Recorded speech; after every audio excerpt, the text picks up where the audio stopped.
Gilyeat. Gilyeat. My name is John Gilyeat, guys. And like Tina shared, I had the privilege of getting to come up here today and doing the sermon with you guys. This was actually me and my wife's last Sunday here with you guys, and it's a bit of a bittersweet time for us. You know, one end, we're excited about getting to go back to my hometown in Indianapolis. You know, be closer to family over there, and kind of, see some friendships I haven't seen in a long time.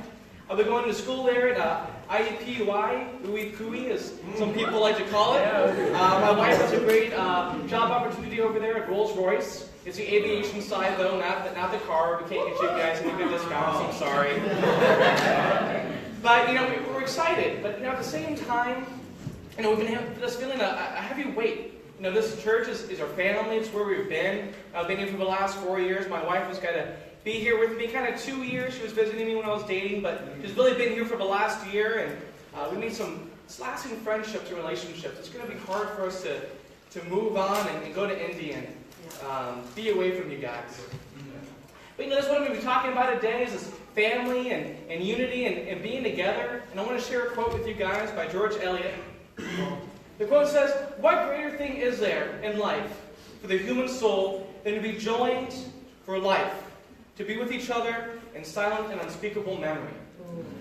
This quote is something I've been thinking about for the last 6 years.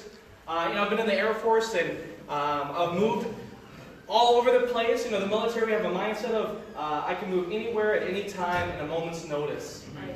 That can be hard. It can be hard to feel joined for life, and I feel like I'm always going to be anticipating moving someplace else, and I'll never be able to prepare for that. It's just going to happen one day. Some interesting facts my last 6 years of service, what it's kind of looked like to give you an idea of what the military life is all about. In the last 6 years, I've moved 12 times, going on 13 now. I have traveled to 13 different states, visiting 22 different cities, 11 different bases. I have deployed once overseas in the Middle East, and I've been a part of 3 different churches. The Lubbock Church in Texas, the San Antonio Church in Texas, and here in the Miami Valley Church. And you can kind of, feel, and I know for me, it's how do you feel joined for life when life is so unpredictable? When you're always going from one place to another, and 12 times in 6 years. So, statistic-wise, I haven't lived in one place for more than 6 months. But that brings me to the title of today. My sermon today is titled #MLM. Now, the military, we love our acronyms. We use them all the time, and now that I'm out of the Air Force, I've been told I have to kind of let this go. I just like to enjoy life. Less hashtags, less acronyms. So I'll try my best here to, put a hashtag in front of it, be a little bit more modern with things. Trying my hardest here, guys, but I'm not going to tell you guys today what #MLM means, but I'm going to get into it a little bit later, okay? So just kind of write it down, and we'll get back to it. But like I said, you might be asking yourself, how do I feel joined in life when everything is ever-changing? Life just has a lot of stress, a lot of busyness to it. It can be hard to really feel like I'm rooted somewhere and I'm actually settled. So I'm coming to my first point today. Point number 1, it's where I am. Everywhere I've had to go, I've always been someplace. I might be there for a couple weeks, I might be for a couple years. But no matter where I'm going to, I've always been starting at one place. It's where I belong, it's my home. That's what I want to kind of focus on starting today. Turn with me over to 2 Corinthians 5:6. Come on. Are we reading from the NIV translation here? Come on, John. 2 Corinthians chapter 5, verse 6. Paul writes, "Therefore we're always confident and know that as long as we're at home in the body, we're away from the Lord. For we live by faith, not by sight. So we make it our goal to please Him, whether at home in the body or whether at home in the body." I got all kinds of confused there, I'm sorry. "We're confident, I say, we prefer to be away from the body and at home with the Lord. So we make it our goal to please Him, whether at home in the body or away from Him. For we must all appear before the judgment seat of Christ, so that each of us may receive what is due for the things done while in the body, whether good or bad." At first glance, this passage can be a little bit confusing. Paul's kind of talking with a duality to himself. He's being analytical about his heart. Yeah. On one side, he's here at home in the body with the fellowship of believers. It's where he is. It's what he feels drawn to. It's his purpose. He feels an obligation to that. But on the other end, he wants to be in heaven. He wants to be with Christ. For him, that's his goal. It's his vision in life. That's something that we can relate to. A lot of times we find ourselves in one location, one place in life, but we find ourselves wanting to go someplace else. I think especially with wanting to be in heaven, this world can have a lot of pain, sadness, a lot of hardships. And we want to go to someplace that's a paradise, where we can be free from the stresses of life, the places where, hard times just kind of creep on in and trip us up. But, Paul talks about it again. He brings it back and says, I have an obligation to where I am currently. I want to be in heaven. I want to be out of this mess, this life that's hard, but at the same time, I have a duty while I'm here. And God's going to hold me accountable to that. I'm going to continue in verse 11 here. It says, since then we know what it is to fear the Lord. We try and persuade others. What we are is plain to God, and I hope it is plain to your conscience. We're not trying to commend ourselves to you again, but are giving you an opportunity to take pride in us, so that you can answer those who take pride in what is seen rather than what is in the heart. If we are out of our mind, as some say, it is for God. If we're in our right mind, it is for you. For Christ's love compels us, because we're convinced that one died for all, and therefore all died. And he died for all, that those who live should no longer live for themselves, but for him who died and was raised again. Come on, John. I realize here that I actually jumped ahead in my notes than where I wanted to be. So I apologize. Bear with me, I'm not used to public talking here. It's can be a little bit nervous for me. So I'm going to reel back a little bit here. I think a challenge for us is feeling like we're rooted with where we are. We're always looking ahead to where we want to be. And I think there's two challenges that really find its way of making it hard to feel connected with where we are. The first one, of course, is being too wrapped up in where we're going next. I think in the military, that's something that I came into often is, I had a goal of where I was going to be. The next base I was going to go to, the next city I was going to visit. In life we have these 5-year plans, right? You join a job and they ask, where do you see yourself in the next 5 years? Where do you plan to be? And it's not a bad thing. It's good to have goals and vision for where we want to go and what we want to do in life. But I think at the same time, we can't allow ourselves to get wrapped up by that. Find ourselves so focused on getting to be where we want to be that we get tunnel visioned and we forget to focus also where we are. Like I said, I got away from my notes there, so I'm trying to make it you got it. In verse 11, Paul's talking about how he had fear of the Lord. He knew that whenever he was going to end up where he wanted to be, he was going to have to answer for what he did. And he knew that he had an obligation there to God for that. And I think this is crucial. Like I said, we just can't be so focused on that final destination that when we get there, when we finally get to that goal that we wanted to achieve, that all we can say for what we've done in life is achieving that goal. That all I did in getting here was I got here. I spent all my time consumed with going someplace that wasn't where I was at, that I did nothing with where I was. And this can trip us up from being able to live our lives out of our minds for Christ. Right. It talks about how Paul is no longer for himself. His life is compelled by Christ's love for others. Wow. It's serving his time, his devotion, even though for his own personal goals was to be in heaven. What he did instead was he focused on where he was, those around him, giving to the ministry that he was involved with. Again, like I said, there's nothing wrong with going out there and having goals for yourself. These are good things to do, and if you don't do them, you can also have issues of just being too comfortable. And I think the other problem that we can face is when we find ourselves exactly where we want to be. Maybe for a lot of us, we might struggle with the first one. A younger generation, we're kind of trying to figure out life, the next job we're going to go to, getting life settled down. I want a wife, I want kids. But as we get older in life, our goals start to get reached. And we're going to say, what next? I have a family, I have a good job, I'm just looking for retirement now, and I've kind of done everything I was set to do. And life can kind of get mundane and just, we fall into this same old pattern day by day. We have a routine about our lives. I think this can really undermine our relationships and just our ability, again, to live crazy for Christ.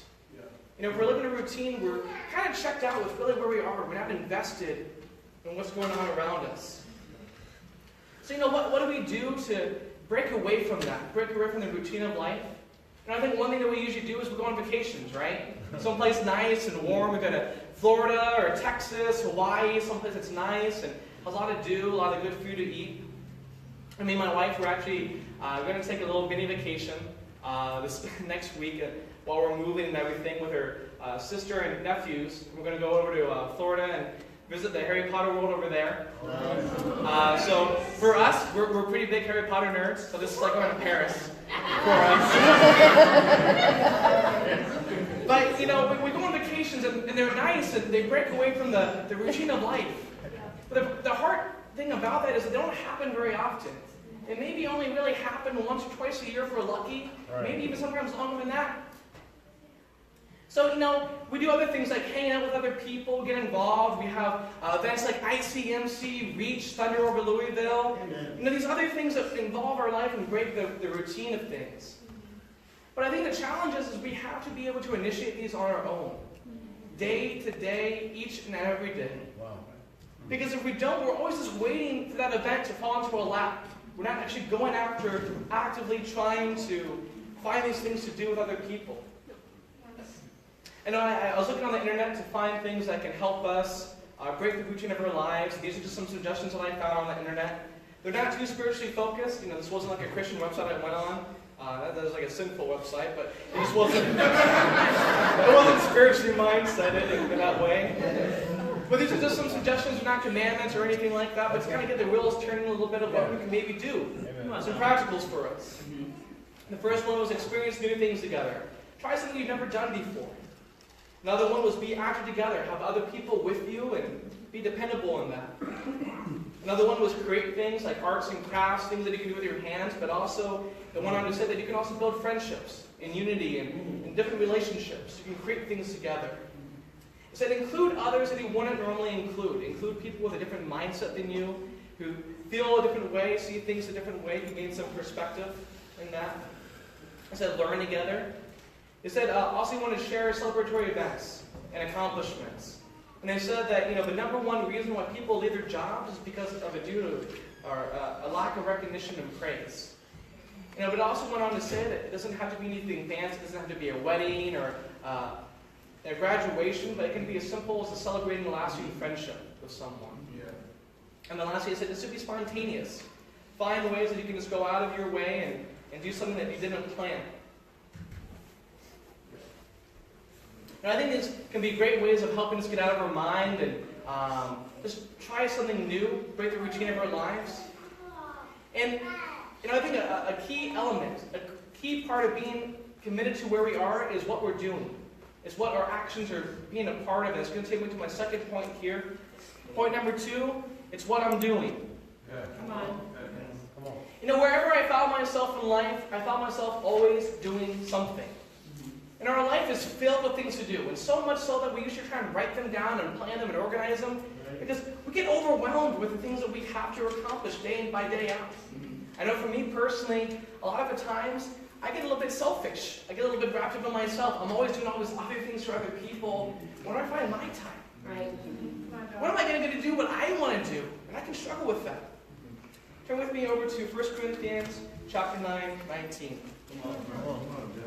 This is also Paul writing here. 1 Corinthians 9, 19. Paul says, though I am free and I belong to no one, I have made myself a slave to everyone, to win as many as possible. To the Jews, I became like a Jew to win the Jews. To those under the law, I became like one under the law. Though I myself am not under the law, so as to win those under the law. To those not having the law, I became like one not having the law. Though I am not free from God's law, but I'm under Christ's law, so as to win those not having the law. To the weak I became weak to win the weak. I have become all things to all people, so that by all possible means I might save some. I do this for the sake of the gospel, that I may share in its blessings. And whenever you guys get the chance, I actually encourage you to read the entirety of chapter 9. There's a lot of great stuff, and so I don't have the time today to go over it all. But I think it's interesting in this passage that Paul starts off by saying, I'm free. No one is over me. No one's telling me what to do. I can make my own decisions. I can do whatever I want. But he follows that up by saying, but I have made myself a slave to everyone. Wow. Yeah. I think it's impactful. For Paul, in order to live out of his mind for other people, he made himself a slave to everyone. He made himself all things to all people. I know for me, personally, I can be challenged by this because I think, honestly, more times out of not, I find myself being focused on making all people more like me. That I really spend all my time trying to be all things to all people. We're different, we're unique. We all have different interests and hobbies and personalities. And if I meet someone who's a little bit different than me, who has a different, interest or hobby that they want to partake in, it can be hard to relate. It can be hard to really say, yeah, I want to do that. Chris Hayes was currently leading the Young Marrieds on Friday, and we're going over empathy. Yep. And empathy is walking in someone else's shoes. It's really listening to their needs and what they need. Sorry. But it's really listening to what they need and how we can be a benefit to them. Yep. And this is something I really had to learn actually in my marriage. And it was amazing that Chris is sharing it because oftentimes I can find myself still being single at home. Oh, yeah. I'm so caught up in what I want to do, my routines of when I got home, and I want to do my own thing, and my wife is there and she has needs, and I have to remember I'm sharing time. She has different interests, different hobbies, different needs than me. Yeah. And I can't just be wrapped up in myself. And what I'm really getting at here is how to build strong relationships. How to take opportunities with other people that we might not get again. What I'm talking about here is almost building moments of elevation. You might wonder, what is a moment of elevation? These times when we can get together and rise above the routine of life. These are things that motivate us, encourage us, amaze us. Moments that can make us feel joyful and engaged. A good quote that I found when I was looking this up was talking about if you feel the need to pull out your camera and take a picture, it's a moment of elevation. Yeah. If you're in front of Niagara Falls and something amazing is happening, it's just like, I have to capture this moment. This is amazing. Yeah. And it went on to say, unless it's a selfie. If it's a selfie, it's not a moment of elevation, you're just a narcissist. Go ahead and put it away. You're not building a moment of elevation there. I think that moments of elevation can help us to start learning how to live out of our minds for other people. Some examples of this might be joining a church basketball team instead of being at home and relaxing in front of the TV. It might be doing a prayer walk with a brother, just kind of spontaneously during the day. Having a worship night. Tino did the midweek explosions a while back, and those were amazing times of just elevation. We get to hang out with other people. It's not wrong to be at home watching TV and relaxing, maybe not doing some of these things, but I think that we can't allow ourselves to get caught up in so much what we want to do that when a moment of elevation comes by, we're saying, it's not my thing. I don't want to do that. I'm just going to stay at home instead and do what I want to do. For me personally, an area of my life that I can struggle in wanting to relate to sports. There's a lot of brothers here who are pretty big in sports. John Harris, one of them, and I can sometimes struggle with going, how do we relate with sports? I don't know the teams. I don't know the members. I don't know even who's all in the NFL. I maybe know 6 teams, 8 teams. But hey, amen. It's interesting. It's not something that I really hold on to, but trying to get with John and hang out with him is something we've been doing for a while now, and it's great trying to just meet him with something that interests him. And not being so kind of on myself, but hearing what excites other people and what interests them so that I can be relatable to them. Turn with me over to Galatians 6, verse 7. Come on.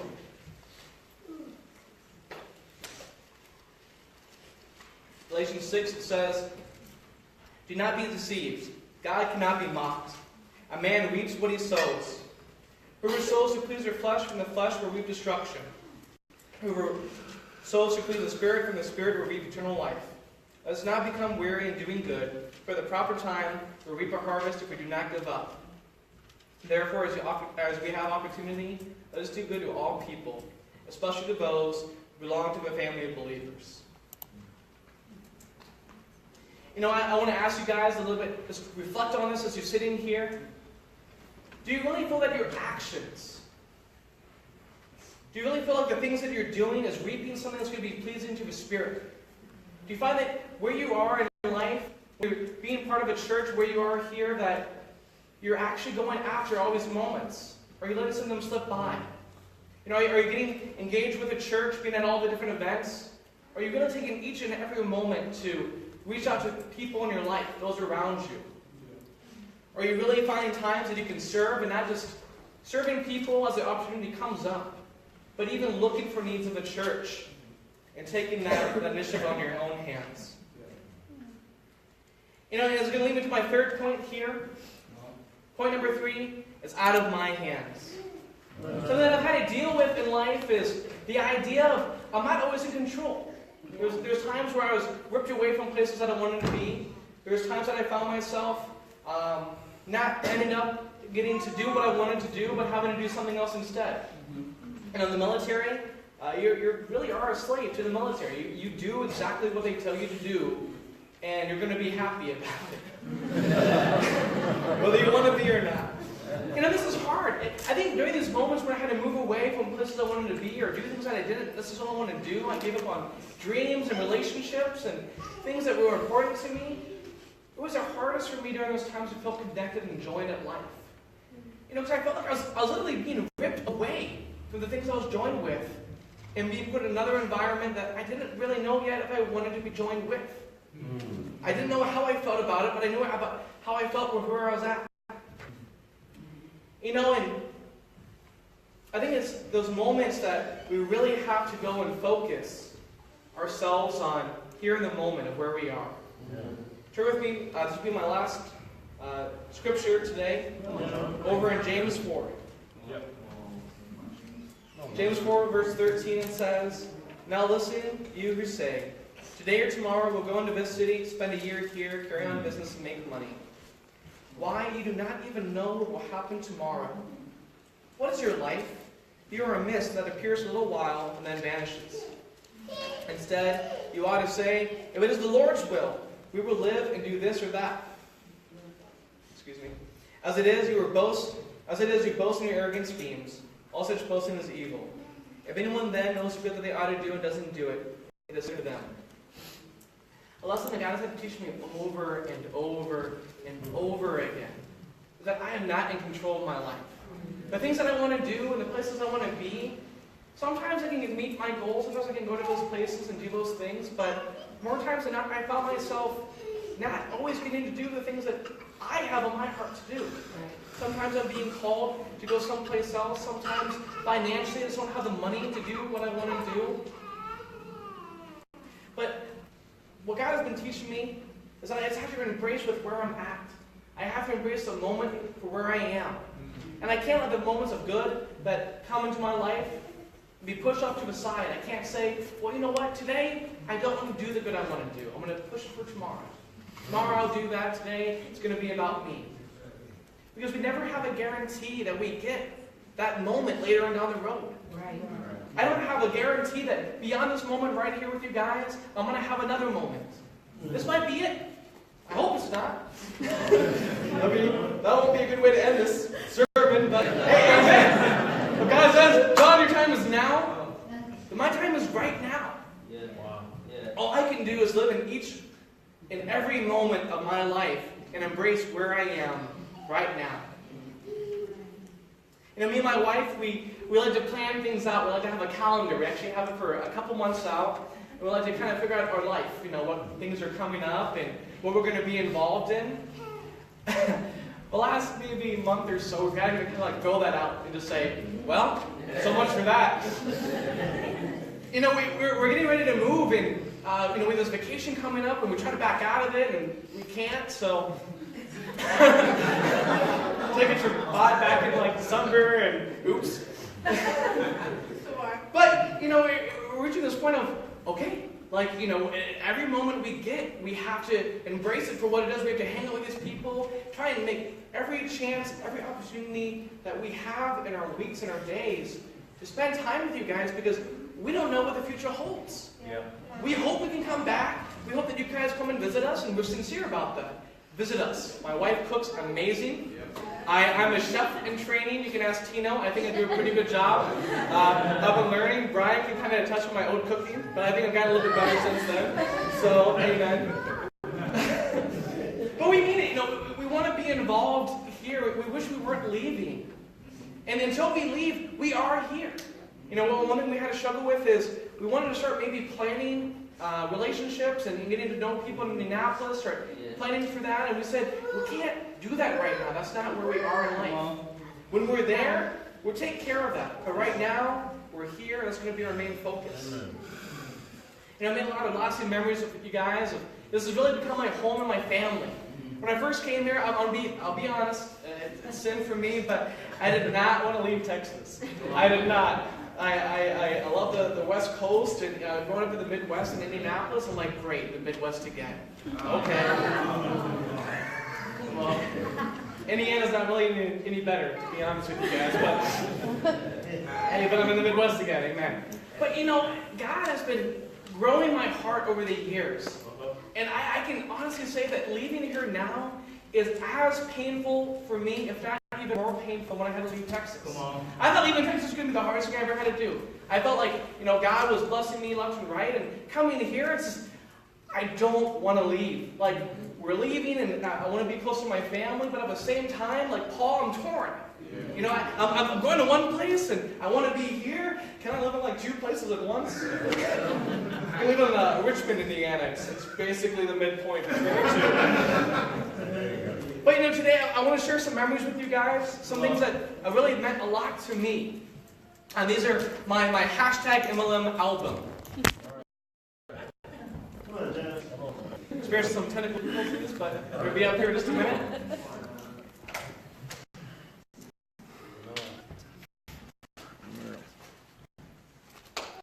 Alright, so this first photo, if you guys recognize this or not, this is actually the Air Force Museum. This is like 2008, 2009, somewhere in there. My family and I came over to the Air Force Museum. I came with my grandparents and my parents, and it was a pretty memorable day for us. My mom left the washing machine on at home as we left, and it never turned off. And so we came back home that night. It's like 9 o'clock at night, and the house is like flooded. So we're ripping up carpet, throwing out the window, We're like, oh my gosh, what do we do? And we got our living room, our kitchen, both bathrooms. It was a mess. But honestly, for me, the reason why this is up here is because God had a plan for me to be here. I didn't know that. This is my vacation for that year. I came over here. And I didn't know it. I thought this was a great time, but God actually had a vision for me that I was going to come back here years later, and I didn't even know it. Wow. Yeah. Next photo. I finally make my way back over there, and got my military haircut. Very short. Still kind of a bit short now, but amen. This is one of the first events. This is someone's birthday. It's either Kayla or Jasmine. I'm sorry, I don't remember. It's 4 years ago, so maybe it's a little bit foggy, but I felt at home. This is one of the first events we got to do as a group, and it was just really special to me. Next photo. We got to serve in, I don't actually remember, it was Mission Point, or Gospel Mission. Sorry, Mission Point, something different. But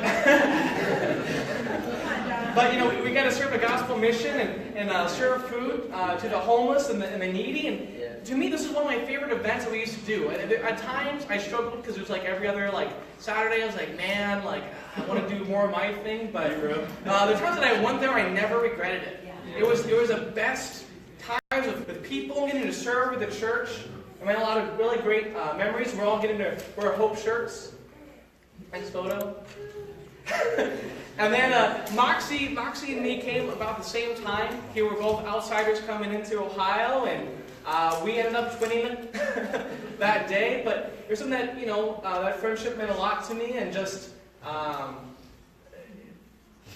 just getting to come here at the same time and having someone to relate to and just the things that you're going through. Next photo. If you guys can't tell, that's Nick Hayes. I grew it on mustache or mustache March, and it got me some unwanted attention.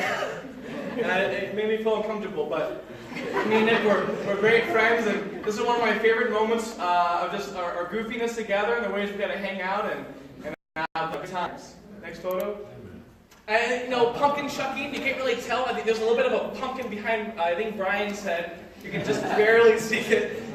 But, we got to do crazy things, events in the church, and do pumpkin shucking, and that's always been fun. I think Amir is finally off the losing. No? Are you back on it? No? Okay, I don't remember. I didn't go this past year, so sorry. Next photo.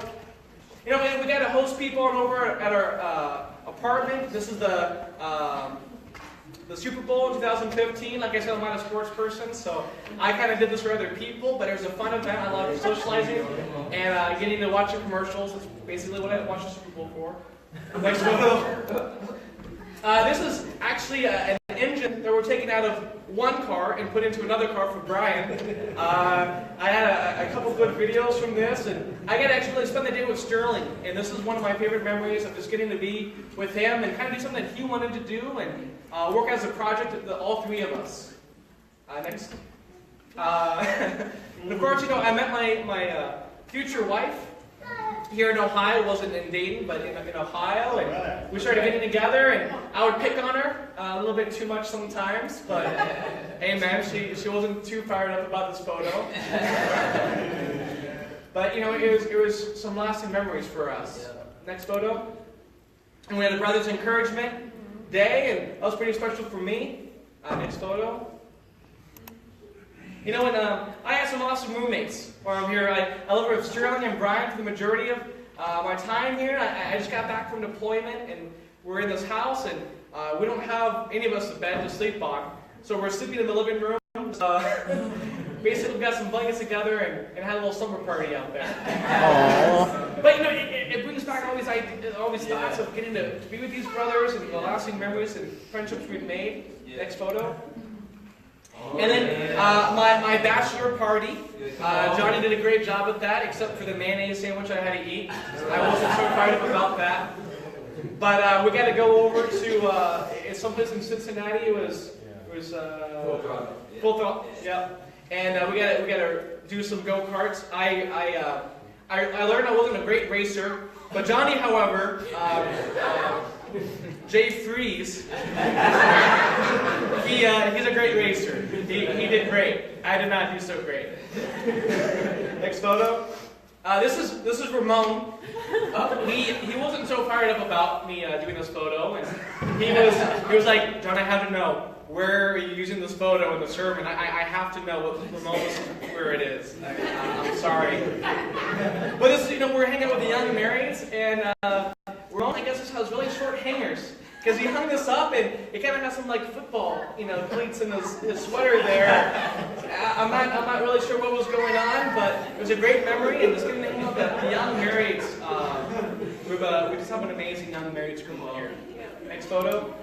Of course, I got married back in October. It's in Michigan, but a lot of you guys came over to support us, and we had a great time, and we celebrated our marriage. And next photo.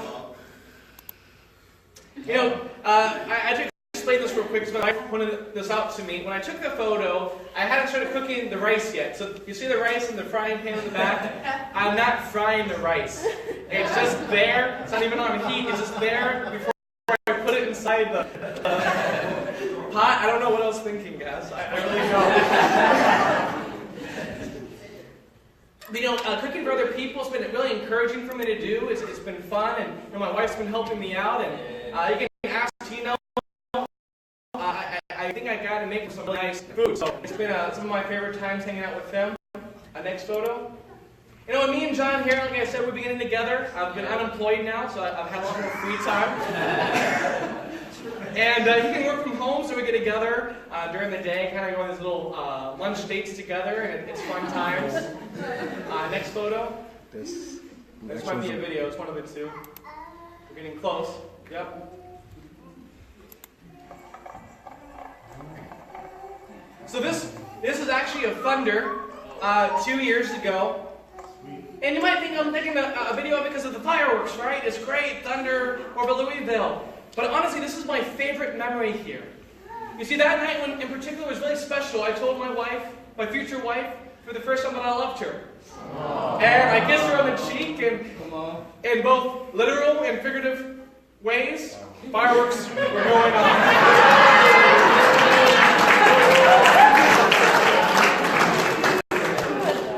And I'm so happy I took a video of that, because it's something that whenever I'm feeling sad or whatever else, I just kind of play it, and boy, I feel good. I feel really good. So just to recap today, what does hashtag MLM even mean? Yeah. You know, I said things about moments and memories, and you might have an idea of what it means, or you might be wondering, I don't know. I believe Jeremiah looked it up, and it was, what was it again? Multi-level marketing. Multi-level marketing.